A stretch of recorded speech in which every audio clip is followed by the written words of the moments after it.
और ऐसे ही ले लिया, और कभी भी वो इन्वेस्टिगेशन उस तरफ कभी भी नहीं गया। ये आप देख सकते हैं। ये है 26/11 अटैक का स्टोरी। उसमें एक भूषण गगरानी, एक IAS ऑफिसर आके कोर्ट में डिपोज करते हैं कि मैं इनको मराठी भाषा बोलते हुए देखा। दूसरा एक लेडी बोलते हैं कि मैं लियोपोल्ड कैफे के अंदर दारू पीते हुए इनको देखा। किसको? ये मुजाहिद लोग। एक दिन पहले दारू पी के गया जिहाद के लिए। ऐसा ही था 9/11 अटैक में, जो मोहम्मद अत्ता और उनके टीम ने 9/11 कमीशन में देख सकते हैं, वो लोग जो है पोर्न मूवीज देख रहे थे, ब्लू फिल्म्स देख रहे थे होटल के रूम के अंदर से, मुजाहिद लोग। दुनिया के अक्सर जो है चार्जशीट में देख सकते हैं कि जो इन्वेस्टिगेशन होते हैं उसमें देख सकते हैं इस तरीके का वाकया। मैं आपके सामने 26/11 अटैक के वक्त जो है मीडिया का रोल, या पूरा अटैक के वक्त मीडिया का रोल क्या होता है, वो दिखाने के लिए एक छोटा वीडियो दिखाता हूं। आपको मालूम होगा इंडिया टीवी, रजत शर्मा के इंडिया टीवी। ये इंडिया टीवी में उन्होंने, जब ये आतंकवादियों लोगों को मार रहे थे, बम फेंक रहे थे, उसके बीच में से इंडिया टीवी ने आतंकवादियों से इंटरव्यू कर दिया। वो बोले कि देखिए सब लोग जो है तमाम चैनल्स बंद करके यहां आ जाइए, हमारा TRP रेटिंग बढ़ा, इस तरीके का बातचीत। और उसके बाद उन्होंने बोला कि जो है अभी हम आतंकवादी शाहतुल्लाह के साथ अभी इंटरव्यू है, सब लोग देखिए। शाहतुल्लाह, चार्जशीट में कहीं भी शाहतुल्लाह का नाम आप नहीं देख सकता। इनसे पूछ रहे हैं शाहतुल्लाह आप क्यों मार रहे हैं, लोगों को क्यों मार रहा है? तो उन्होंने बोला जो है ये सब रिवेंज है, आपने जो भी किया उसका रिवेंज है, इंडिया में जो भी आपने किया वो सब उसका रिवेंज है। तो उनसे पूछा आप कहां से आ रहा है? बोला हम जो है हैदराबाद से आ रहा है। तो उनसे पूछ रहे कौन सा हैदराबाद, पाकिस्तान के हैदराबाद से आ रहे हैं? बोला नहीं, हम इंडिया के हैदराबाद से आ रहे हैं। क्योंकि ये चैनल को नहीं पता था कि ये जो अटैक है इसके पीछे पाकिस्तान था। चैनल उस वक्त तक तकरीबन 2 दिन तक उनको ये नहीं मालूम था कि ये जो चल रहा है इसके पीछे पाकिस्तान है। बाद में पता चला इसके पीछे पाकिस्तान है। तो ये चैनल ने क्या किया, एक वो वक्त का फायदा उठा के उन्होंने एक ड्रामा अरेंज किया। एक आदमी को बिठाया फोन में और बताया कि हम जो पूछ रहे उसका जवाब दीजिए, आप आतंकवादी बनिए। और उनसे बोला कि आप क्यों ये अटैक कर रहा है, ये अटैक के पीछे आपका क्या मकसद है, आप क्या डिमांड करते हैं, क्या चाहते हैं आप? तो बोले कि हमारा जो है मांग, 1 मिनट में जरा पूछ के बताता हूं, हम जरा गुफ्तगू करते हैं क्या है मांग, जरा उसके बाद हम बताते हैं। लोगों को मारने के लिए और खुद मारा जाने के लिए, शहीद होने के लिए आए हुए आतंकवादी है, जिहाद है। ये आदमी जो है बोल रहे हैं कि हम जरा गुफ्तगू करते हैं एक बार, उसके बाद हम बताते हैं। मैं वो जो है वीडियो आपके सामने दिखाता हूँ। जवानों ने, कमांडोज ने पूरे तौर पर घेर लिया है। या होटल ताज के बाहर के दृश्य देख रहे हैं, जो ऑपरेशन चल रहा है उसके दृश्य आप सीधे देख रहे हैं। यहाँ पर 10 की 4 बसेस बुलाई गई है, यहाँ पर एम्बुलेंस भी खड़ी हुई है। इसके अलावा लोगों को बाहर निकाला जा रहा है। और इस समय हमारे साथ आतंकवादी शाहतुल्लाह हमारे, अरे और नाम तो सीधा ले ले। और इंडिया टीवी को शाहतुल्लाह जो आतंकवादी होटल के कमरे में मौजूद है उसने फोन किया है। ओबरॉय होटल के कमरे में आतंकवादी शाहतुल्लाह मौजूद है, उसने फोन किया है। आपसे ये कह रहे हैं, पूरा भारत आपसे यही कह रहा है कि आप सरेंडर कर दीजिए, नहीं तो कमांडोज आपको थोड़ी देर में मार गिराएंगे। अरे ये पूरे भारत को बता दे कि इतने मुसलमानों का कत्लेआम किया, उस वक्त किसने सरेंडर किया? हमारी मस्जिदों को गिराया गया, हमें स्कूल से सोने नहीं दिया गया, हमारी माँ बहनों को कत्लेआम किया गया। उस वक्त कौन था? ये सिलेंडर उस वक्त क्यों नहीं कह सकता था अरे कमांडो आए, हम उसकी ऐसी छुट्टी करेगा कि वो अपने बच्चों को यतीम कर जाएगा। आप लोग कहाँ के रहने वाले हैं, किस गुट से संबंध है आपका? हाँ, हम हैदराबाद के रहने वाले हैं और दक्कन मुजाहिदीन से तल्लुक है हमारा। दक्कन मुजाहिदीन, उस वक्त तक इंडियन मुजाहिदीन लोगों के जहन में था। पहले बार एक जो है संगठन का नाम उस वक्त आया, दक्कन मुजाहिदीन। बाद में कभी भी कोई भी केस में आप नहीं देख सकता दक्कन मुजाहिदीन का नाम, जैसा कि शाहतुल्लाह का नाम आप कहीं नहीं देख सकता। जी क्या पाकिस्तान के हैदराबाद से आप रहने वाले हैं? नहीं प्यारे नहीं, ये दक्कन हैदराबाद दक्कन। आपकी मांगे क्या क्या है? आप क्या है? आप क्या कहना चाहते हो, क्या मांग है आपकी? सबर करो 1 मिनट।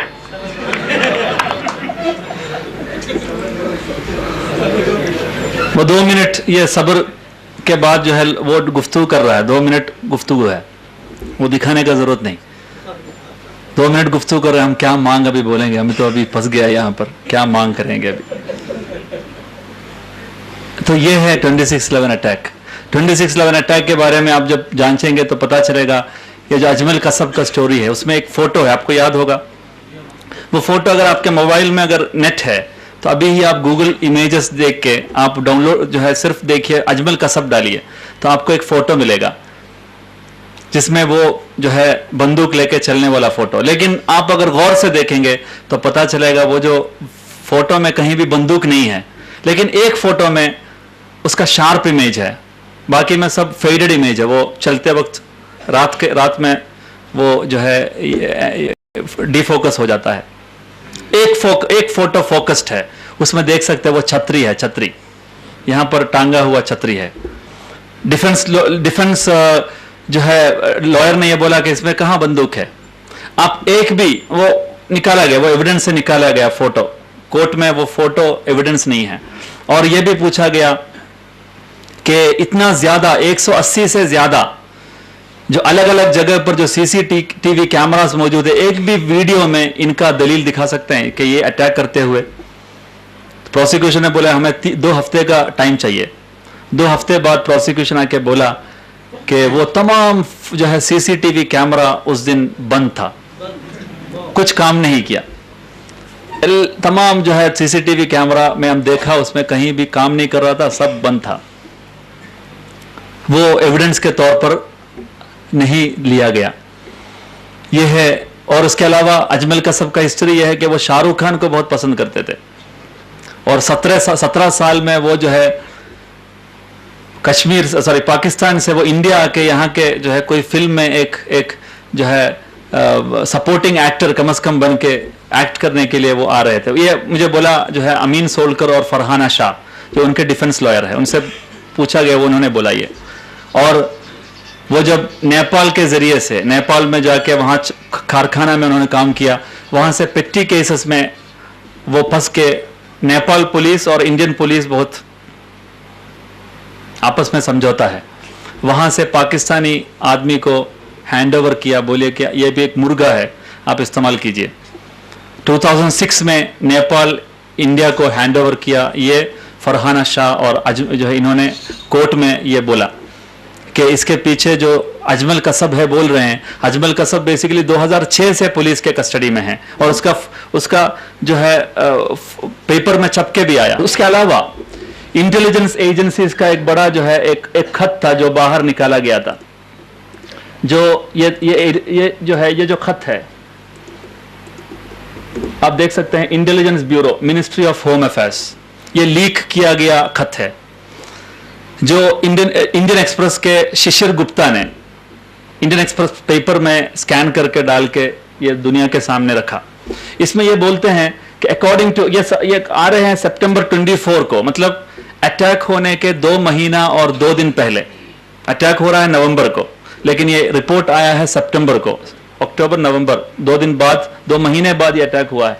इसमें बोल रहे हैं कि according to an intelligence input Lashkar Taiba has been interested in conducting attacks in Mumbai. Mumbai में अटैक करने के लिए लश्कर तैयबा आने वाला है और वो कहां अटैक करेगा, ताजमहल होटल में अटैक करेगा, सरदार वल्लभ भाई पटेल जो है सी रॉक होटल और Taj Lands End hotel Mumbai Juhu enclave, इस तरीके से कहीं जगह पर अटैक करेगा और उनको जो है मासूम लोगों को मारेगा, इनडिस्क्रिमिनेट फायरिंग करेगा, उनके हाथ में गन होगा। जैसा कि फिल्म बनने के पहले स्क्रिप्ट लिखते हैं, बिल्कुल उतना ही डिटेल से एक इंटेलिजेंस रिपोर्ट जो है इसके पास मौजूद था, इंटेलिजेंस के पास, या शिशिर गुप्ता ने समाज के सामने रखा। और ये देखते हुए कोर्ट ने ये पूछा कि आपने जो है क्यों ये इंटेलिजेंस रिपोर्ट होने के बावजूद भी आपने क्यों ये जो है रोका नहीं। ये देखिए, ये हिंदुस्तान टाइम्स में आए हुए पेपर है, how 26/11 could have been stopped and wasn't. Intelligence Bureau had been tipped off about terrorist mobile phone numbers 5 days before attack and had been asked to monitor them. उनके तमाम डिटेल्स, वो लोग इस्तेमाल करने वाला मोबाइल का detail सब police के पास मौजूद था, लेकिन क्यों नहीं किया, यह कोर्ट ने भी उनसे पूछा, लेकिन उसका जवाब नहीं दिया गया। ऐसे कई सारे सवालात हैं जो 26/11 के बारे में मौजूद है। और आप अगर मुझे पूछते हैं कि क्या मुसलमान के अंदर आतंकवादी नहीं है, क्या मुसलमान के अंदर सख्त अंदाज से या जो है कट्टरपंथ लोग मुसलमान के अंदर नहीं है, मैं बोलूँगा है। मुसलमान के अंदर भी है, यहाँ के हिंदू समाज के अंदर भी है, यहाँ के क्रिश्चियन समाज के अंदर भी है, तमाम मज़ाहिब के अंदर, irrespective of caste, creed and religion, सब लोगों के अंदर कट्टरपंथ लोग तो है, इसमें कोई शक नहीं होना जरूरत है। सब लोगों के अंदर कट्टरपंथ लोग है, लेकिन ये कट्टरपंथ लोग जो है अपने पॉलिटिकल मीन्स के लिए जब काम करते हैं तो अपने पॉलिटिकल जो डिमांड है वो एक्सप्रेस करते हैं। मिसाल के तौर पर अगर liberation tigers of Tamil Eelam एक अटैक करेगा एलटीटी, तो अटैक करने के पहले या उसके बाद वो बोलेगा कि हमने ये अटैक किया है, हम अटैक करने वाला है, क्योंकि हमें ये पॉलिटिकल डिमांड जो है हमें लेके देना है। ये लोगों का डिमांड होता है। अगर हमास या हिजबुल्लाह एक अटैक करेगा इसराइल के खिलाफ, तो उस वक्त बोलेगा हमारा पॉलिटिकल डिमांड ये है। लेकिन इंडिया के अंदर पिछले 15 साल में हम जो देख रहा है उसके पीछे कोई पॉलिटिकल डिमांड नहीं देख सकते। इधर उधर से बम पड़ रहा है, पुलिस एजेंसीज बोलते हैं इसके पीछे इंडियन मुजाहिदीन है, फना फना फना फना है। उससे किसको फायदा मिल रहा है? सिर्फ यह फायदा है कि यहाँ के कम्युनल पॉलिटिक्स के लिए फायदा है, और कोई जो है मुस्लिम पॉलिटिक्स के लिए, यहाँ पॉलिटिक्स है ही नहीं, उसके लिए कोई फायदा नहीं मिल रहा है।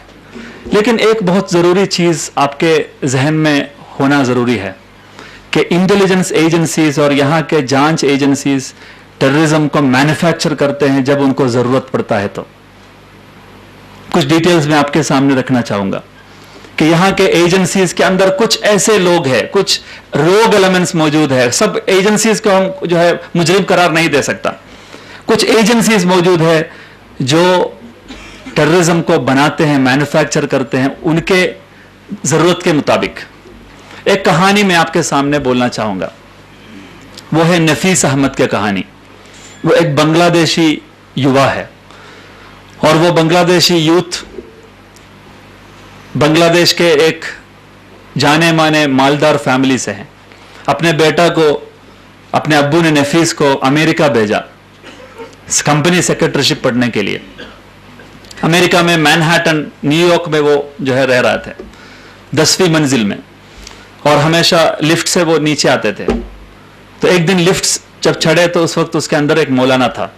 वो मौलाना पूछा आप कहाँ रहते हैं? उन्होंने बोला कि वो 10वीं मंजिल में रहते हैं। अच्छा, आपका नाम क्या है? मेरा नाम नफीस अहमद है। आपको मैं कभी मस्जिद में नहीं देखा। नीचे मस्जिद है, ग्राउंड फ्लोर में जो है नीचे अंडरग्राउंड जो वहाँ पर प्रेयर हॉल है, वहाँ पर आप कभी नमाज पढ़ने के लिए नहीं आया? बोला मुझे नमाज पढ़ना नहीं आता इसलिए मैं नहीं आया। तो उन्होंने बोला आप आइए हम आपको नमाज सिखाते हैं। नेक्स्ट डे से वो नमाज सीखने के लिए वहाँ पर गए और नफीस अहमद को नमाज सिखाया। 1 साल के अंदर 5 वक्त नमाजी बने। लेकिन उसके बाद ये मौलाना ने बोला कि आपको इस्लाम जो है वो पूरा नहीं है, मुकम्मल नहीं है। जब तक आप अमेरिका के खिलाफ जंग नहीं करेंगे, आप जब तक किताल नहीं करेंगे, तब तक आप जो है मुसलमान नहीं हो सकता। तो बोले ठीक है, मैं उसके लिए भी तैयार हूं। अगर वो उससे इस्लाम मुकम्मल होगा तो वो भी मैं करने के लिए तैयार हूं। बोले ठीक है, ऐसा है तो कल एक अल-कायदा के आदमी आएगा आपके पास। ये पूरा स्टोरी आपको देख सकते हैं। ट्रेवर एरोनसन का किताब है टेरर फैक्ट्री। वो किताब आप अमेजोन से खरीद लीजिए, उसका पूरा स्टोरी कोर्ट रिकॉर्ड्स के साथ आपको मिलेगा।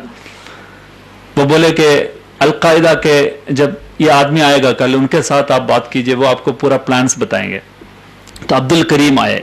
ये अब्दुल करीम उनसे जो है पूरा जानने के बाद बोले कि हम ये गाड़ी में थोड़ा राउंड मारेंगे। न्यूयॉर्क पूरा रेकी किया और उसके बाद उन्होंने बोला मैं फेडरल रिजर्व को मारना चाहता हूँ। फेडरल रिजर्व जो रिजर्व बैंक है, ऐसा नफीस अहमद ने बोला। और उन्होंने बोला कल आपको एक पूरा वैन भर के एक्सप्लोजिव्स रख के मैं फेडरल रिजर्व का मेन गेट के सामने खड़ा करूंगा। आप वो जो होटल के रूम है उसके अंदर रहिए। वो होटल के रूम के खिड़की से आप ये वैन और ये पूरा जो है वेन्यू देख सकते हैं। उन्होंने हाथ में एक मोबाइल दिया। ये मोबाइल से 10 नंबर डिजिट डायल करके अगर ग्रीन दबाता है तो वो पूरा फट जाएगा, पूरा फेडरल बैंक फट जाएगा। ओक्लाहोमा आपको जानते होंगे, तिमोथी मैकवे, जो ओक्लाहोमा के पीछे थे, एक राइट विंग क्रिश्चियन थे। उसके बारे में भी बताया कि वो इस्लामिक टेररिस्ट है। बाद में पता चला वो extreme right wing Christian organisation का आदमी है।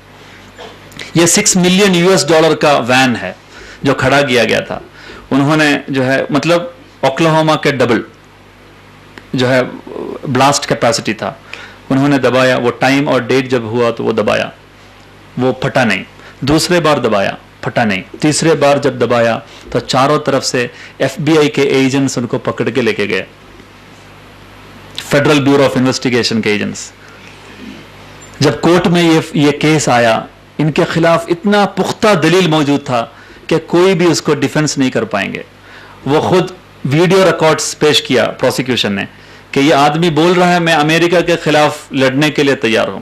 उसका वीडियो, वो बोलते हुए वीडियो ऑडियो रिकॉर्ड्स, वो ट्रिगर लेते वक्त उसका वीडियो, उसका पूरा अटैक का तमाम रिकॉर्ड्स वो जो है केस में मौजूद है। ये केस को बहुत जो है गौर से देख रहा था ट्रेवर आरोनसन कोर्ट में, तो उनको कुछ फिशी लगा। वो सोचा कि इसके बारे में मैं थोड़ा पढ़ूंगा। उन्होंने ये पूरा केस का जो है एविडेंसेस उन्होंने हासिल किया। उस वक्त उनको पता चला ये जो वीडियोस था, वो वीडियोस रिकॉर्ड कर रहा था यही इमाम साहब, और यही जो अब्दुल करीम है, ये अब्दुल करीम बेसिकली FBI के एजेंट था। ये मौलाना भी FBI के एजेंट था, जो उनको नमाज सिखाए, जो आदमी उनको कट्टरपंथ बनाए, जो आदमी उनको आतंकवादी बनाए, जो आदमी तमाम बॉम्ब और तमाम चीज रख के उनको जो है पूरा फैसिलिटेट किया। लेकिन ट्रेवर आरोनसन को ये नहीं समझ में आया कि ये इतना बड़ा पैसा कहां से आया। $6 मिलियन जो चार्जशीट में बताते, इतना बड़ा एक्सप्लोजिव्स कहां से आया। उसके लिए उनको होम जो है डिपार्टमेंट है, वहां के जो होम सिक्योरिटी डिपार्टमेंट है, वहां से उन्होंने कुछ डॉक्यूमेंट्स लीक करना पड़ा। उसमें बताया है साफ तौर पर कि $6 मिलियन FBI के सीक्रेट सर्विस फंड से आया है। हर इंटेलिजेंस एजेंसीज के लिए सीक्रेट सर्विस फंड्स होता है जो कहीं भी अकाउंट नहीं किया जाता है, कहीं भी अकाउंटेड नहीं है, अनअकाउंटेड मनी। ये अनअकाउंटेड मनी से पैसा आया है और उन्होंने पूरा फैसिलिटेट किया।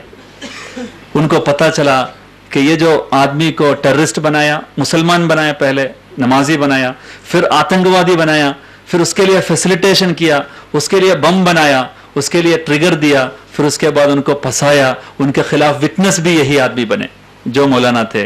ये विटनेस भी आके जो है खड़ा हुए। ये है आतंकवादी बनाने का। 20 मिनट और है। आतंकवादी बनाने का मैं खत्म करने वाला हूं, उसके बाद आप जो है सवाल पूछेंगे। आतंकवादी बनाने का जो है तरीका, नंबर 1, इस तरीके से बनाया जाता है। आपको मालूम है इरशाद अली एंड मौरिफ कमर वर्सेस दिल्ली एक केस है जिसमें इरशाद अली तिहाड़ जेल के अंदर बैठ के मनमोहन सिंह को खत लिखते हैं कि देखिए मैं कैसे लोगों को इसमें फंसाते थे और मैं कैसे जो है इसमें फंस गया बाद में।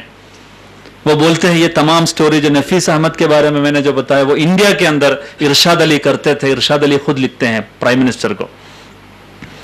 मालेगांव 2006 के ब्लास्ट में एक अबरार अहमद है। ये Abrar Ahmed the Week magazine के सामने आके जो है ये पेश करते हैं जो है कि हमने लोगों को इस तरीके से फंसाया है। आप देख सकते हैं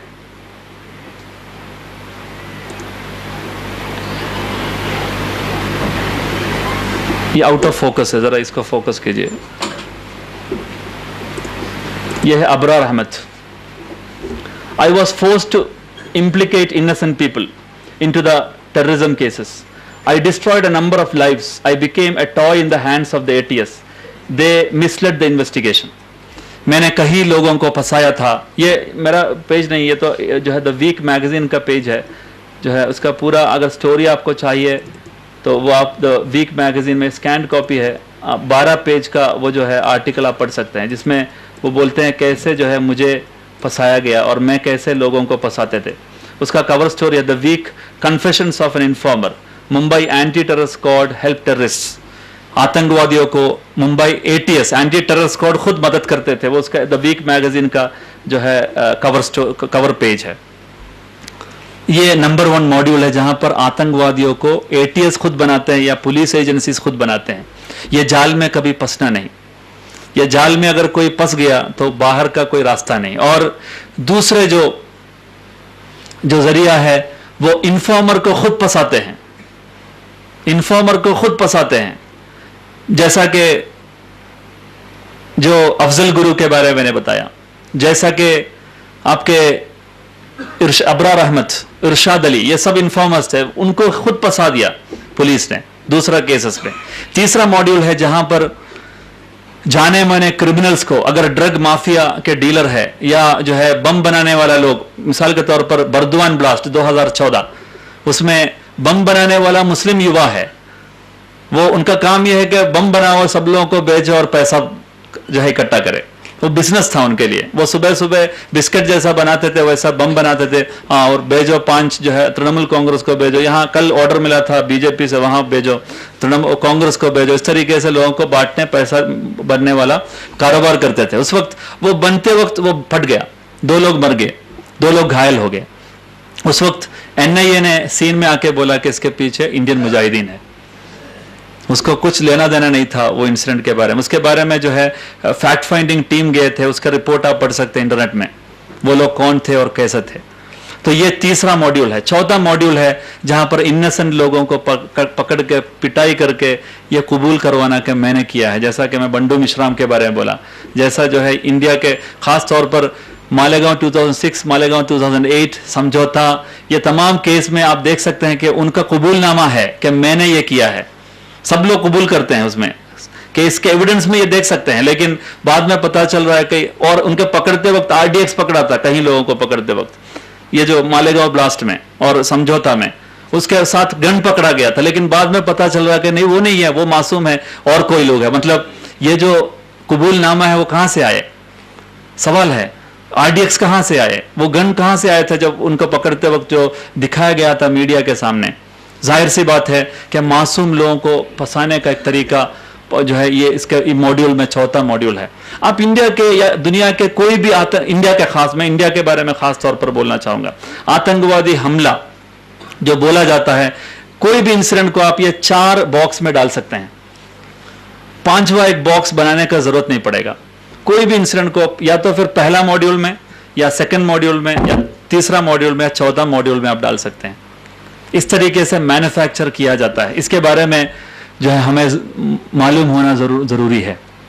अगर रैडिकल एलिमेंट्स मौजूद है कम्युनिटी के अंदर, अगर इंतहा पसंद लोग मुस्लिम कम्युनिटी के अंदर मौजूद है, तो वो समझ लेते हैं उनके व्हाट्सएप मैसेज से, उनका फेसबुक एंट्री से या उनका जीमेल ग्रुप से, उनका आपस में कम्युनिकेशन में, वो समझने के बाद लोगों को लगा दिया जाता है कि वो आदमी को और भी आगे बढ़ाओ, उस रास्ते में और भी आगे बढ़ाओ। एजेंट्स को, अंडरकवर एजेंट्स को भेज देते हैं।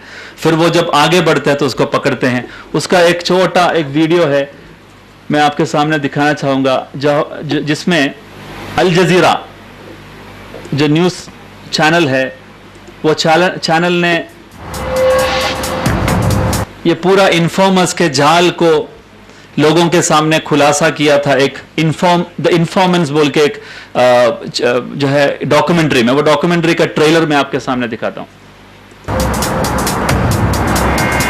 The FBI thought I was the greatest informant on the planet Earth. They told me to record everywhere. Al Jazeera's investigative unit takes you inside the shadowy world of FBI informants and counterterrorism operations. You will meet the criminals and con men spying on orders from the FBI. I was for them Al-Qaeda. I am representing the Sheikh Osama bin Laden. We will bring you the story of 3 informants posing as Muslims who encourage Americans to join plots concocted by the FBI. They are part of a post-9/11 mandate to thwart attacks before they even begin. It literally boils down into, if you cannot find terrorists within the Muslim community, make terrorists. Create the terrorists. Every statement I make today is backed up by sources. तो ये है जो इस मामले में मैं आपके सामने रखना चाह रहा था। आपके सामने पिक्चर क्लियर हुआ होगा। मैं बोलना चाहूंगा कि इसके लिए क्या सोल्यूशन है, व्हाट इज अ सोल्यूशन, क्या करना चाहिए। As a community, as a citizen हमारा रिस्पॉन्सिबिलिटी क्या है। मैं बोलना चाहूँगा, मेरे सामने अक्सर यहाँ उम्मत के लोग हैं, मुस्लिम उम्मत के लोग हैं, उनसे मैं बोलना चाहूँगा कि कभी भी इंतहा पसंद एक मुसलमान नहीं बन सकता। इस्लाम का ख़ास बात यह है कि हमेशा उम्मत वसतन है, ये उम्मत मिडिल पाथ इख्तियार करने वाला उम्मत है। कभी भी इंतहा पसंद आदमी नहीं बन सकता मुसलमान। इसलिए जो अबू बकर अल बगदादी के इस्लामिक स्टेट और हुजूर सल्लल्लाहु अलैहि वसल्लम के इस्लामिक स्टेट में बड़ा फ़र्क आप देख सकते हैं। हुजूर सल्लल्लाहु अलैहि वसल्लम के इस्लामिक स्टेट ऐसा था जहां पर गैर मुसलमान भी वो स्टेट का हिस्सा था। लतजिदन्ना अशद्दुन्नास अदावतुल्लज़ीना आमनुल यहूद वल्लज़ीना अशरकू, इस्लाम से सबसे ज्यादा बगावत करने वाला लोग यहूद और मुशरिक थे। लेकिन वो यहूद और मुशरिक जो है हुजूर सल्लल्लाहु अलैहि वसल्लम मैक्सिमम उनको इंक्लूड किए थे। अबू बकर सिद्दीक रज़ियल्लाहु अन्हु और हुजूर सल्लल्लाहु अलैहि वसल्लम मक्के से मदीना के तरफ जाने वाला है, ये रूमर जब फैला तो एक इब्न दुगना हुजूर अबू बकर सिद्दीक रज़ियल्लाहु अन्हु के पास आके बोल रहे कि आप और आपके जैसे लोग ये समाज के लिए जरूरत है, आप यहां से मत जाइए। कहां से? मक्के से। आप सोचिएगा किस तरीके का कुर्बत था मक्के के अक्सरियत और इस्लाम के लोगों के साथ। लेकिन उसमें कुछ जहर मिलाने वाले लोग, कम्युनल लोग मौजूद थे जो पूरा समाज को कम्युनल रंग में मोड़ दिया, एंटी मुस्लिम या उस तरीके का जो है सोच वहां फैला दिया। उन लोगों को हिजरा जाना पड़ा। हुजूर सल्लल्लाहु अलैहि वसल्लम जब मदीना स्टेट, इस्लामिक स्टेट जब कायम किया, वो इस्लामिक स्टेट के जो हेडक्वार्टर्स है वो हेडक्वार्टर्स मदीना के मस्जिद नबवी है। मस्जिद नबवी के अंदर अलग अलग जगह से, मिसाल के तौर पर नजरान से आए हुए क्रिश्चियंस, अलग अलग मज़ाहिब के लोग आके बैठ के बात करते थे मस्जिद के अंदर। और वो मस्जिद ऐसा जगह है, वो कल्चरल जो है एक सेंटर भी था जहां सब लोग मिलके जो है बात करते थे। जब मक्का के लोग फैमिन में आ गया, वहां पर जो लोग जो है खाना खाने के लिए खाना नहीं था, तो उनके लिए सबसे अच्छा टाइम था उसके बदला लेने के लिए, क्योंकि मक्के के लोग इनके खिलाफ क्या सलूक किया था, मरने दो इस तरीके से सोच सकता था। लेकिन उस वक्त इस्लामिक स्टेट एक वेलफेयर स्टेट बन गया था, अपने पास इनफ पैसा था और अच्छा खाना था, वेलफेयर वहां इनफ पैसा था। उस वक्त हुजूर सल्लल्लाहु अलैहि वसल्लम बोले कि यहां से सैक्स, यहां से जो है खाना वहां भेज दो। इस्लामिक स्टेट की तरफ से खाना भेज दिया, कहां पर? मक्के की तरफ। खलीफा के, इस्लामी खलीफा के जो डॉक्टर है, ऑफिशियल डॉक्टर, वो कौन था? हारिस बिन कंदन सकफी, एक गैर मुसलमान, एक गैर मुस्लिम आदमी इस्लामी खलीफा के ऑफिशियल डॉक्टर है। एक रूलर के तरफ से एक ऑफिशियल गवर्नर के हैसियत से भेजा जा रहा है एक गैर मुस्लिम को, अम्र बिन उमय्यत अद-दमरी, इस्लामी खलीफा के तरफ से। इस तरीके से हुजूर सल्लल्लाहु अलैहि वसल्लम के वफात के वक्त अपने जो शील्ड था, वो शील्ड एक यहूद के पास मौजूद था। ये बहुत फेमस है, मुसलमान है लेकिन यहूद के पास दिया हुआ था। इस तरीके से है इस्लाम और जो है गैर मुसलमान के साथ जो वाबस्ता थे। इस्लाम हमेशा मिडिल पाथ है। आप सोचा होगा ग्रीन और इस्लाम के साथ क्या संबंध है? ग्रीन कलर, ग्रीन कलर आपने देखा होगा, इस्लाम मतलब ग्रीन कलर। मैं जो है मैंने कहीं देखा कि कहाँ ये ग्रीन कलर इस्लाम से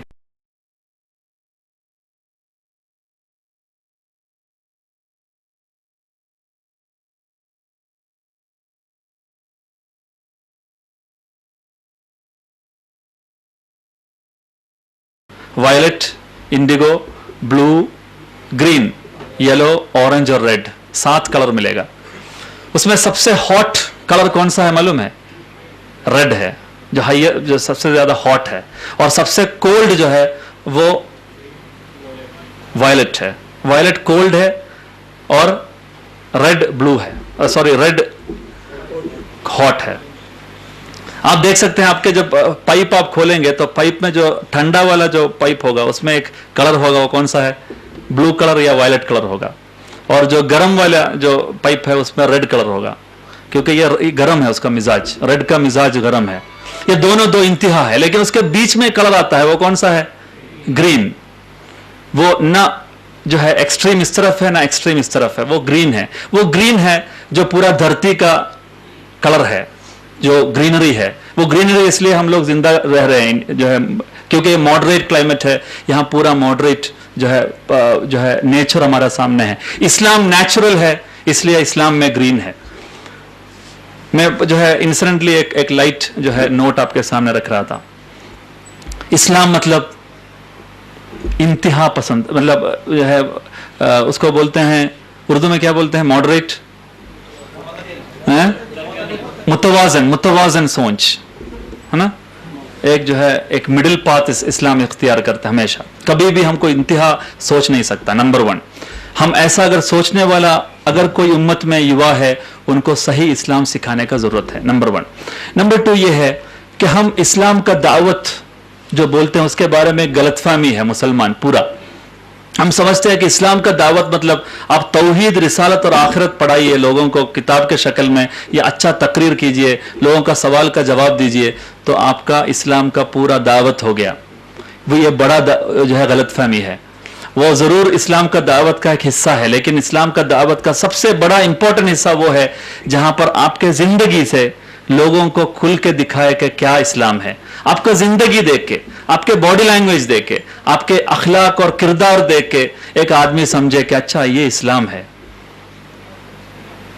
अगर वो अखलाक और किरदार उम्मत में नहीं है तो आप कितना टन्स ऑफ किताब आप बांटे, लोगों को समझ में नहीं आएगा कि इस्लाम क्या है। वो पढ़ेगा थियरी, अच्छा इस्लाम तो बहुत अच्छा थियरी है, लेकिन जब बाहर जाके मुसलमान से मिलेगा तो वो पूरा थियरी कोलैप्स हो जाएगा, उसके कुछ लेना देना नहीं है ये उम्मत को।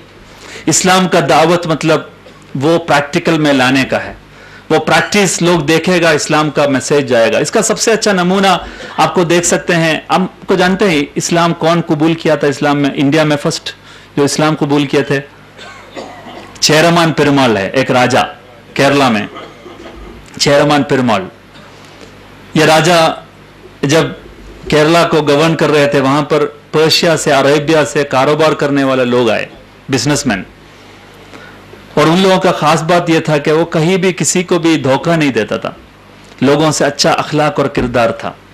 उनसे पूछा कि आप लोग कहाँ से आ रहे हैं, उनको ये रूमर मिला कि ऐसे कुछ लोग आए हैं फरिश्ते जैसा जो लोगों को धोखा नहीं देता, कारोबार करते वक्त जो बेच रहे हैं सामान को अगर कुछ गलती है तो बोलेगा इसमें कुछ गलती है, कुछ सामान जो है ये है, वो आप देख के जो पैसा कमी है वो कम करके दे दीजिए, उसमें फॉल्टी कुछ चीज़ है, वो सब खुल के बोलेगा, धोखा नहीं देगा।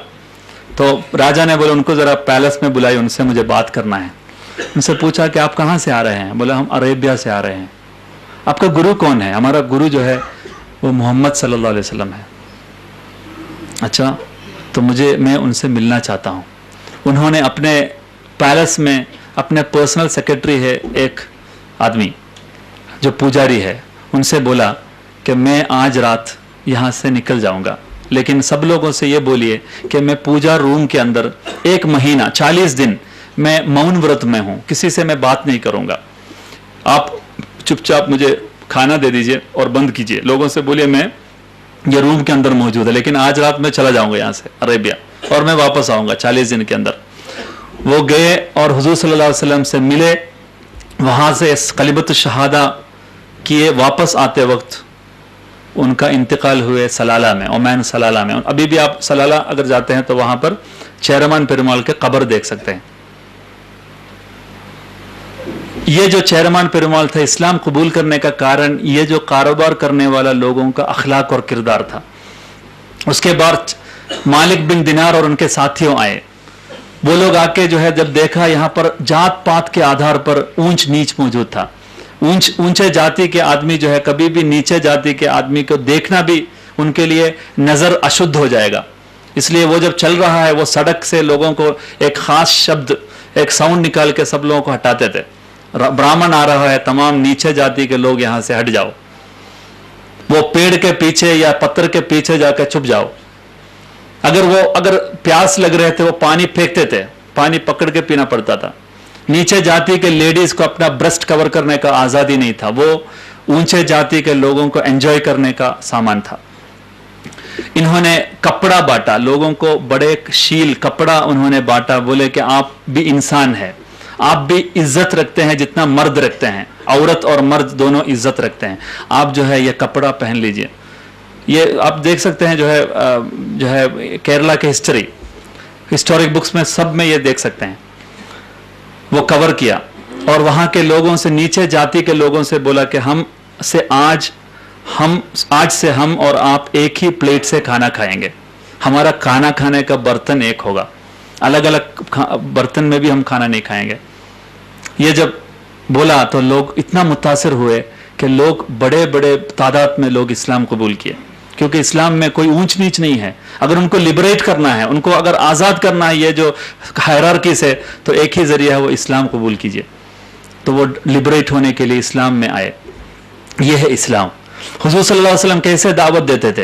हुजूर सल्लल्लाहु अलैहि वसल्लम एक दिन घर से बाहर निकलते वक्त एक बूढ़े औरत अपने लगेज अपने कंधे पे नहीं ला पा रहा था, वो कोशिश कर रहा है, नहीं ले पा रहा है। हुजूर सल्लल्लाहु अलैहि वसल्लम बोले कि मैं हेल्प करता हूँ।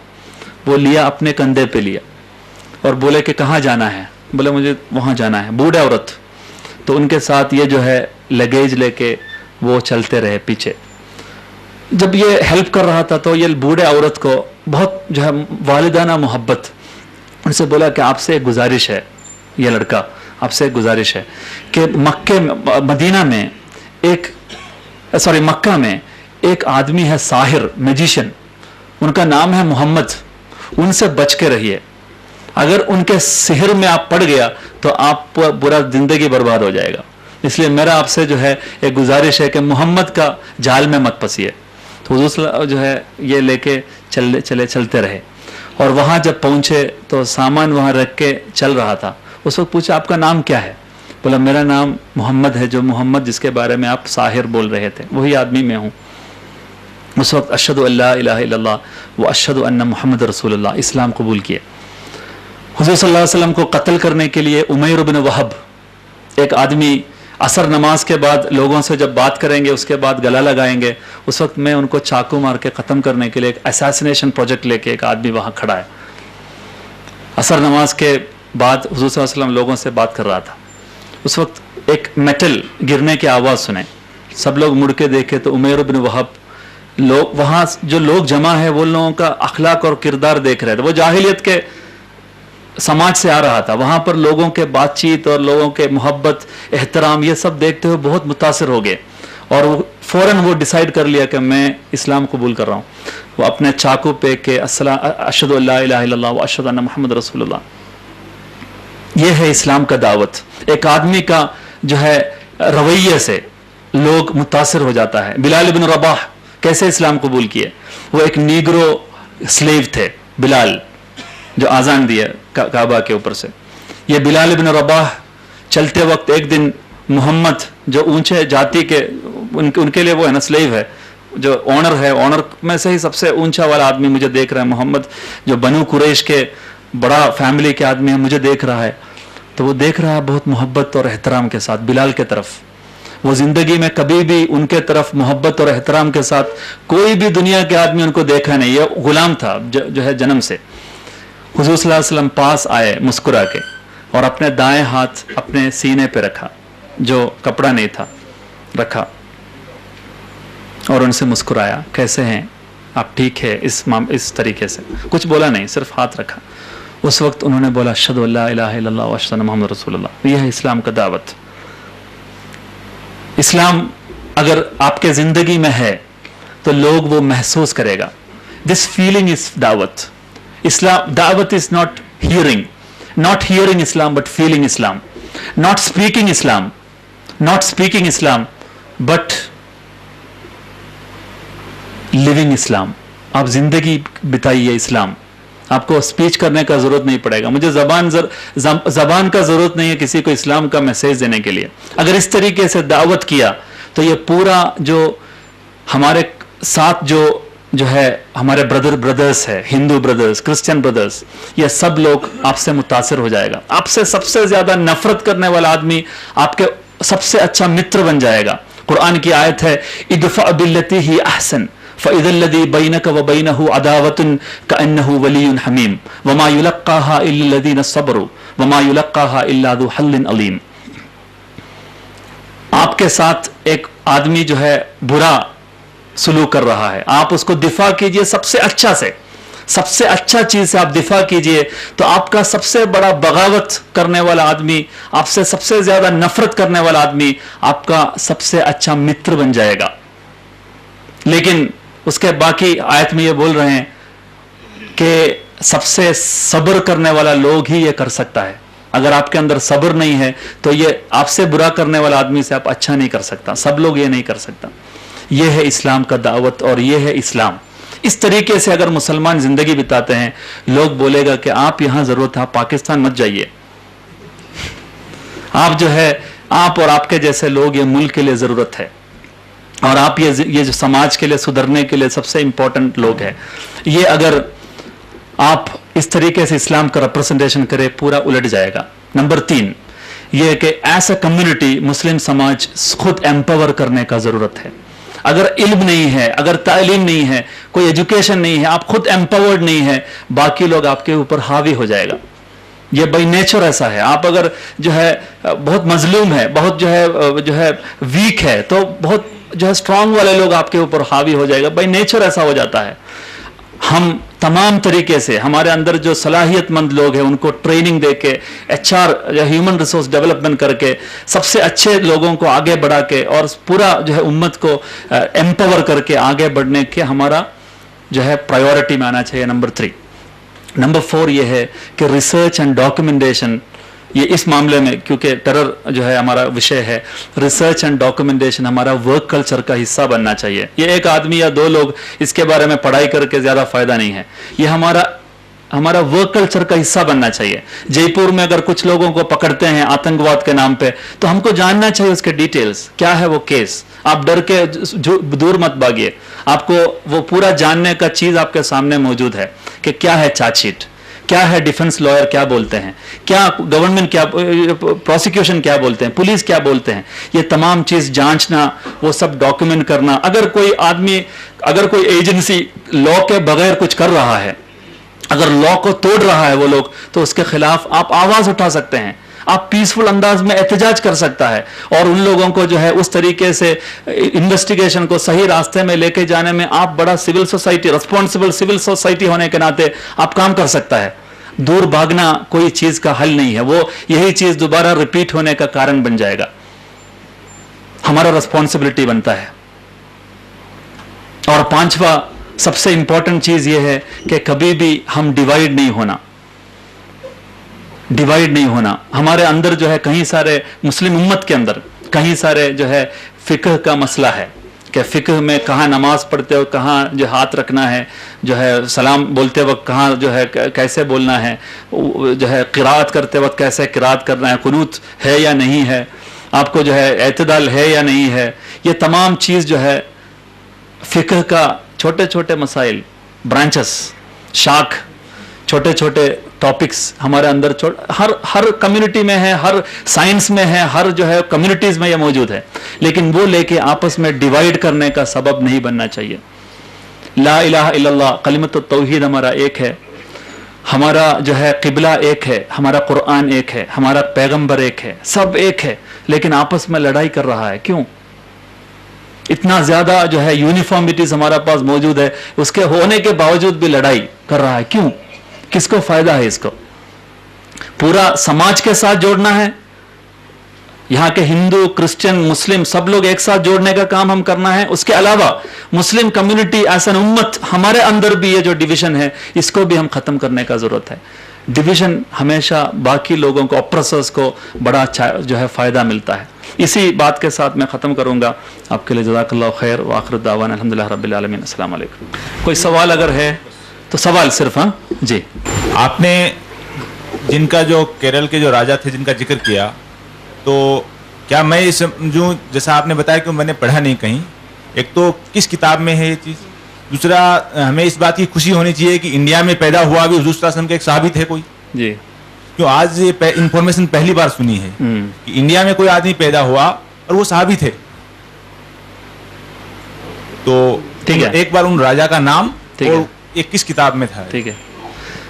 सवाल ये है कि वो जो राजा था वो कौन थे? वो चेरमान पेरुमाल था। आप जरा जो है गूगल में अगर सर्च करते हैं तो इंडिया के केरला के अंदर जो जाने माने हिस्टोरियंस है वो सब इसके बारे में लिखा हुआ, चेरमान पेरुमाल की हिस्ट्री। केरला यूनिवर्सिटी के अंदर एक पीएचडी है चेरमान पेरुमाल के इस्लाम कबूल करने के ऊपर, उनको डॉक्टरेट मिला है, वो मेरा दोस्त भी है। उनका जो है थीसिस ये है कि चेरमान पेरुमाल कैसे इस्लाम कबूल किया। 3 जो है अलग अलग थियरीज है। एक है कि हुजूर सल्लल्लाहु अलैहि वसल्लम जब चांद को 2 हिस्से में किया तो उस वक्त यहाँ से देख के उनको पता चला ये जो है मौजूद, तो उसके बारे में कोई आके बोले तो वो कबूल किया, वो उन्होंने कबूल नहीं किया, वो जो है हाइपोथेसिस को उन्होंने साइड में रखा। लेकिन वो जो वर्जन है जिसमें वो मुतासिर हुए कारोबार करने वाला लोग जो आए और उनके जो है अखलाक और किरदार देख के वो इस्लाम कबूल किए, इसको मानकर पीएचडी थीसिस है और उसको डॉक्टरेट भी मिला, वो किताब छप के आया है, केरला यूनिवर्सिटी में है। आप सिर्फ ये जो है गूगल में सर्च कर सकते हैं कि चेरमान पेरुमाल, वो पूरा हिस्ट्री आपको मिलेगा, कौन कौन हिस्टोरियन से लिखा है, सब आपके सामने आएगा। जी जल्दी, बहुत जल्दी। हाँ, yes. You already know 12 filmmakers have returned their national award in the interest of growing intolerance in India. Do you think, whereas the government has, the government has termed them as politically motivated or rabid anti-BJP, do you think filmmaking or even art can be used as a political tool to resist fascism, if there is any? सवाल ये है कि अभी बहुत सारे जो है लोग अपने अवार्ड्स को वापस दे रहे हैं और वो लोग रेसिस्ट कर रहे हैं कि हम ये अवार्ड नहीं लेंगे क्योंकि इंडिया के